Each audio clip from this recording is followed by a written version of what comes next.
सभी को आज हम बात करेंगे एनवीडिया के लेटेस्ट ग्राफिक्स कार्ड के बारे में जो कि अभी रिलीज़ भी नहीं हुआ है। वो कार्ड है RTX 5000 सीरीज़ का। तो जैसे कि अभी 4000 सीरीज़ में 4070, 4060, 4090 इस तरह से हैं, तो ऐसे ही 5000 सीरीज़ में भी 5090 और अलग अलग 5060, 5080 इस तरह से हो सकते हैं। तो ये पूरी जो सीरीज़ बनेगी, अगली जनरेशन जो आएगी ग्राफिक्स कार्ड की, उस सीरीज़ का नाम होगा 5000 सीरीज़।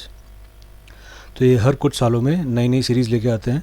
जैसे कि शुरुआत में 1000 सीरीज़ थी, फिर 2000 वाली है, 3000 की आई, और अभी जो करंटली मार्केट में अवेलेबल है वो 4000 सीरीज़ की अवेलेबल है।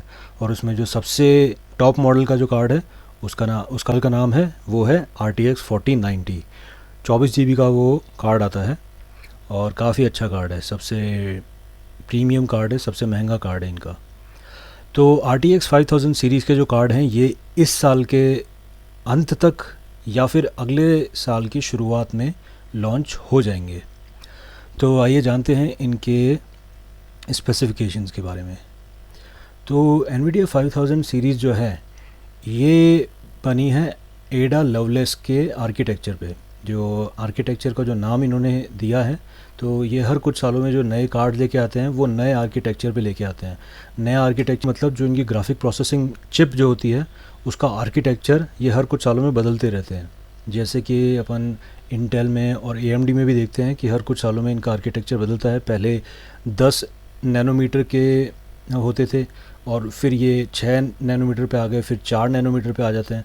तो उस तरह से वो आर्किटेक्चर भी चेंज हो जाता है, उसका डिज़ाइन चेंज हो जाता है, डाई जो है वो चेंज हो जाती है, अलग अलग लेयर पे अलग तरीके से जो है एनवीडिया में भी अलग अलग जो सीरीज़ है तो वो हर कुछ सालों में ये उसका आर्किटेक्चर बदलते हैं, उसमें नई टेक्नोलॉजी लाते हैं उसमें, और नए ज़्यादा से ज़्यादा कूडा कोर्स, ज़्यादा से ज़्यादा टेंसर कोर्स जो हैं वो इंक्लूड करके और ज़्यादा बेटर पिछली जनरेशन से बेटर फास्टर चिप जो है वो बनाते हैं। तो इस बार की जो इन्होंने जो चिप बनाई है इसका इन्होंने नाम रखा है एडा जनरेशन ग्राफिक्स कार्ड, क्योंकि ये एडा लवलेस के ऊपर है। इससे पहले जो जनरेशन थी वो एम्पियर थी, एम्पियर से पहले ट्यूरिंग थी, ट्यूरिंग से पहले शायद पास्कल थी। तो इस तरह से एम्पियर, ट्यूरिंग, पास्कल, तो ये अलग अलग जो इनकी सीरीज़ आती है उनकी जो आर्किटेक्चर है उसका अलग अलग ये नाम दे देते हैं। तो अभी जो है एडा लवलेस के ऊपर एडा जनरेशन ग्राफिक्स कार्ड जो आएगा, अभी नहीं, जो नेक्स्ट जनरेशन आएगी वो एडा जनरेशन ग्राफिक्स कार्ड होगी। तो इसमें एडा लवलेस आर्किटेक्चर होगा। अब इसके अंदर जो है वो रे ट्रेसिंग के जो इन्होंने कोर्स हैं उनकी संख्या बढ़ा के 100 कर दी है। 100 थर्ड जनरेशन के रे ट्रेसिंग कोर्स। इसका मतलब जो शेडोज़ हैं और जो आपको गेम खेलते हुए जो उसकी बारीकियां हैं वो काफ़ी ज़्यादा दिखेगी, और वो इस तरह से होगा कि आपका जो गेम है, जो भी एनिमेशन है या वीडियो गेम है, वो बहुत बहुत ज़्यादा रियलिस्टिक लगेगा। अभी भी आप इस जनरेशन के ग्राफिक्स कार्ड, जो टॉप मॉडल वाला ग्राफिक्स कार्ड है 24 GB का, उसमें गेम खेलते हैं तो वो काफ़ी रियलिस्टिक लगते हैं, बहुत बहुत ही ज़्यादा रियलिस्टिक लगते हैं। बिल्डिंग्स, जो पेड़ पौधे और घास वगैरह, बाल, स्किन का जो टेक्सचर है काफ़ी रियल लगता है। तो अब ये जो अगली जनरेशन जो आएगी इसके अंदर तो वो रियलिज़म और भी ज़्यादा बढ़ जाएगा, क्योंकि अब AI भी आ गई है। तो इसके साथ साथ क्या है, जो इनकी प्रोसेसिंग पावर जो है वो भी बढ़ाएंगे ये। तो उसके साथ साथ प्रोसेसिंग पावर के साथ साथ जो रे ट्रेसिंग कोर्स हैं उनके बढ़ने से रियलिज़म जो है वो और भी ज़्यादा बढ़ जाएगा। आगे आते हैं तो इसमें 404th जनरेशन के टेंसर कोर्स हैं। तो 404th जनरेशन के जो टेंसर कोर्स हैं इससे आपका जो AI का जो काम है उस पर भी काफ़ी फ़र्क पड़ेगा, वो और भी ज़्यादा स्पीडअप हो जाएगा और ज़्यादा कैपेसिटी बढ़ जाएगी। और साथ ही साथ 12800 कूडा कोर्स, अगेन गेमिंग में भी और बाकी और भी कई कामों में ये कूडा कोर्स काम आते हैं। तो 12800 कूडा कोर्स होना बहुत बड़ी बात है। ये काफ़ी ज़्यादा आगे बढ़ चुके हैं एनवीडिया में, ये नंबर ऑफ़ कूडा कोर्स एक ही ग्राफिक कार्ड में इंक्लूड करने में 12800 बहुत बहुत ज़्यादा कूडा कोर्स हैं।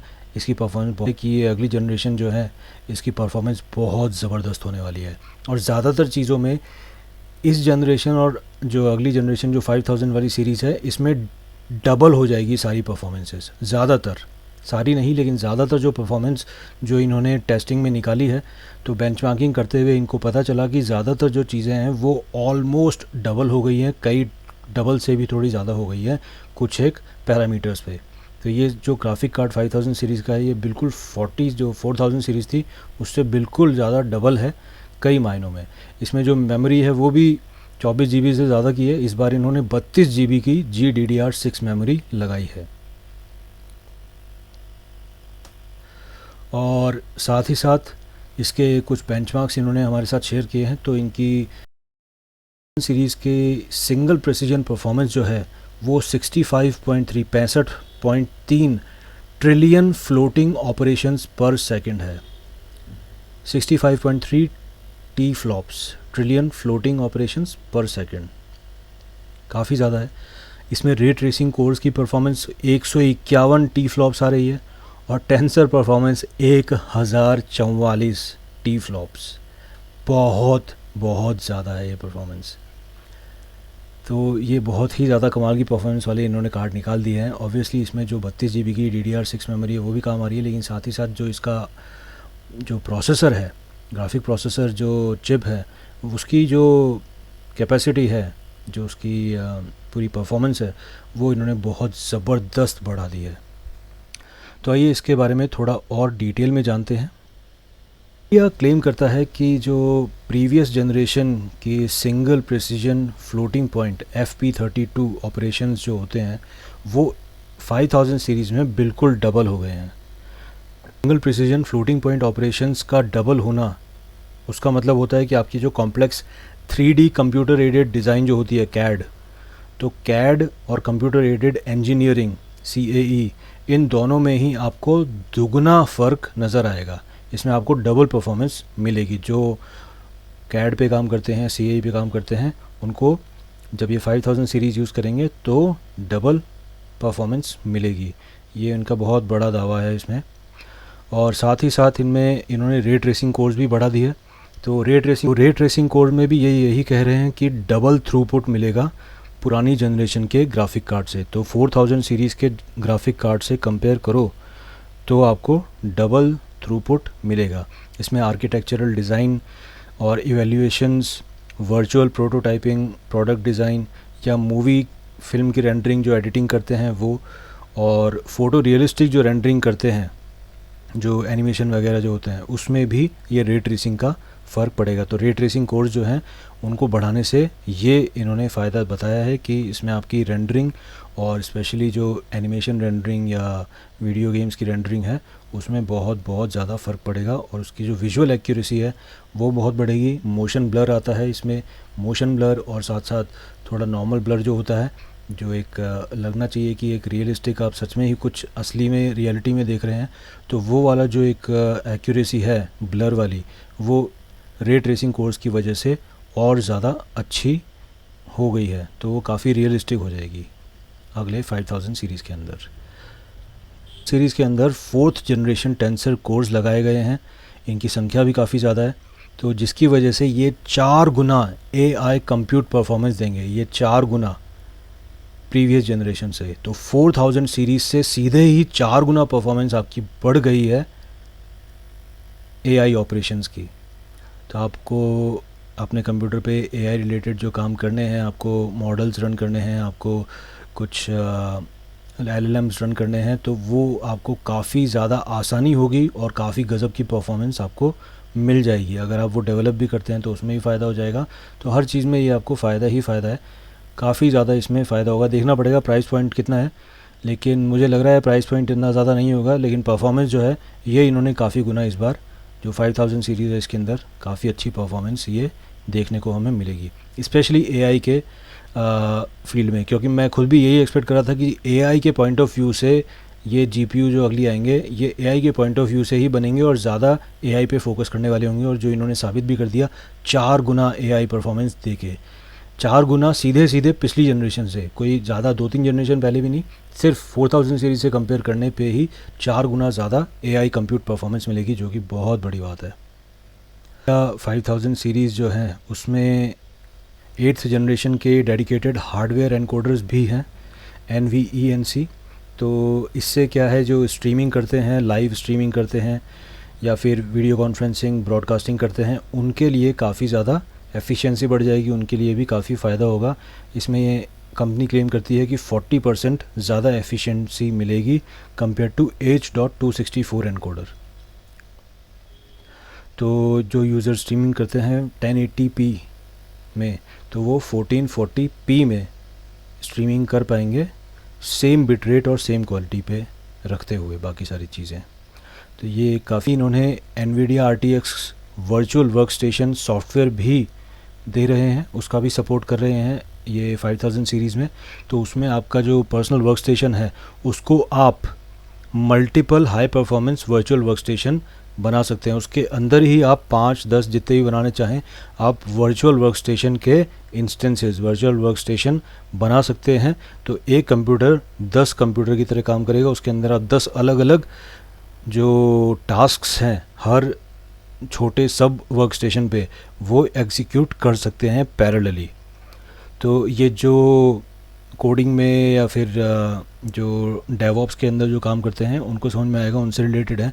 लेकिन इसके अंदर आप जीपीयू को यूज़ करते हुए वर्चुअलाइजेशन यूज़ करेंगे, और जीपीयू को यूज़ करते हुए जब वर्चुअलाइजेशन करेंगे परफॉर्मेंस बहुत गजब की आएगी। और क्योंकि नेटिवली सपोर्ट से ही सपोर्ट मिल रहा है वर्चुअल वर्कस्टेशन का VWS, तो इन जब अपना खुद का ही वर्चुअल वर्कस्टेशन दे रहा है तो इसका मतलब ये है कि इनका जो वर्चुअल वर्कस्टेशन का जो सॉफ्टवेयर है वो इनके हार्डवेयर के साथ ऑलरेडी अलाइंड है, ऑप्टिमाइज्ड है इनके हार्डवेयर को अच्छे से यूज़ करने के लिए। तो परफॉर्मेंस जो है वो वर्चुअल वर्कस्टेशन सॉफ्टवेयर की, NVIDIA का जो वर्चुअल वर्कस्टेशन सॉफ्टवेयर है उसकी परफॉर्मेंस बहुत ज़्यादा ज़बरदस्त आने वाली है।